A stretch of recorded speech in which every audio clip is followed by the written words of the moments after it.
Hello, YouTube fam. How y'all doing? This is Uncle Tim Reviews. I'm Uncle Tim. How you doing, Timster? First of all, I want to say thank you for watching. Thank you for all the positive vibes you've been sending my way. And I just want to say thank you for being an encouragement and, the motivation to keep me going forth doing videos and, just giving positive feedback. So I just want to say thank you. Today we got a review, but this is on Masters of the Universe Origins He-Man. This particular figure was made in 2020. He was one of the first of the line made. He was supposed to have been the flagship of the second coming of He-Man. I'm not trying to be dramatic, trying to make it sound anything, close to the Bible or anything like that. So please don't take it that way. This is just me stating that this is supposed to have been what Mattel rested everything that they had on, and it just didn't work out. Now, back in the 80s, if you would have put this out and marketed it as the new and improved He-Man, you would have made a hell of a lot of money off the old figures because people wanted this back in the 80s. But you have, a 4-inch to 5-inch figure in the 2020s? This is not going to sell, like everything else. A lot of these figures are sitting on the shelves. You can still find He-Man and Skeletor sitting on the shelves from 2020. You can still find certain figures. They did a flesh toned Stratos. What the hell was that about? So you got a guy in underwear and he naked just flying around, huh? How you thought that was on fly with collectors? That wasn't going to fly. They did a lot of misses with this line. Don't get me wrong. All the points of articulation, I have to commend them on. They did a fantastic job. You can see where it's above the boot, it moves. Then, the foot goes up and down. It goes from side to side.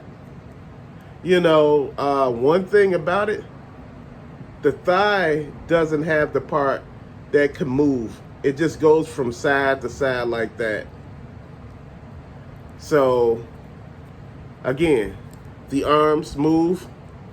They have this joint here where you can see that allows them to go around that hinge. Then you got the elbows where they move. You got where the hands move. The hands can come off. My whole thing about this is then the head, it moves from side to side, up and down. One thing about this figure that I have to be honest about. This doesn't look like He-Man. He-Man had almost orange hair, and it was to the side of his head. This is sticking out. The head looks too big. The head looks too big. It makes everything looks disproportionate. So I guess it's supposed to match the yellow on the fur of the boot. But you know what? Don't do too much. It comes with a sword and a shield. I got them sitting off to the side. I got this one when I purchased a bundle off of eBay for Masters of the Universe. I think it was Spikor, Beastman, and Man-at-Arms. They were part of that deal that I got. And he threw them in because the actual items took too long, to come. So the waist moves and everything. If you were to market this item 20 years ago, not 20, about 40 years ago when He-Man came out, you could have made bank off this. Now, that line is dying. People are looking for the She-Ra that was in that wave. And I mean, you cannot find them. I don't know if she was had a lower production rate than all other figures, but man, that figure is so hard to find. And they still got some of the figures from that line on the shelves, but you cannot find She-Ra.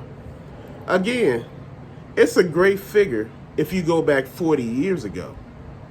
Even though they did everything we asked them to do. They did listen. But see, they listened and they got it right with this line. This line, which is the Revelations, is made for adults. And that's the way, it came across. This He-Man is made for children. But see, this one has a price tag of for $15, $16. This one is going for $19.99. Which one would you get? I'm serious. Would you get the 7-inch figure or the 5-inch figure. I get the bang for the buck with the 7-inch figure. Hell, you get more of them coming out than you do these.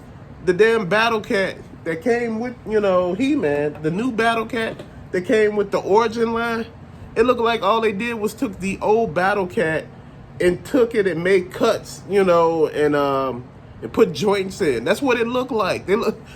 I know you can't do that, but that's what it looks like. Even though that's not what they did. They took a whole different mold and, sculpted a whole new figure, but it still looks the same. When you look at the Battle Cat from this line, it looks like something totally different. It's like night and day. The articulation, is the same, but the sculpt is much better. You're getting the bang for your buck with these figures. Which one would I choose? I choose the Revelations. Because, I gave up on this Origin line. The Origin line, again, there's no detail. You look at He-Man's lion cloth. Then you look at the lion cloth on all the other figures. It looks much different. It's like, what the hell? If you charging me the same price, almost, why am I getting more with the other figure? Family, this is something to look at. And see, this is why I say, make sure you don't get so hooked up with your childhood that you forget you already got this figure. You already have He-Man. This is exact same He-Man. All he got is articulation. There's nothing different. Well, let me get that right. He has a different head and he's articulate. You can move him. There's like 22 points of articulation on this. I'm still saying we have issues here though. And if you still have issues after 22 points of articulation, all they had to do was make this figure taller. And it would have been a lot better. People would have seen what they were doing. But you trying to bring out the old figure that the people have already, they don't see the purpose in buying this if they already got it. You see what I mean? But to later, thank you for watching. Peace out, fam.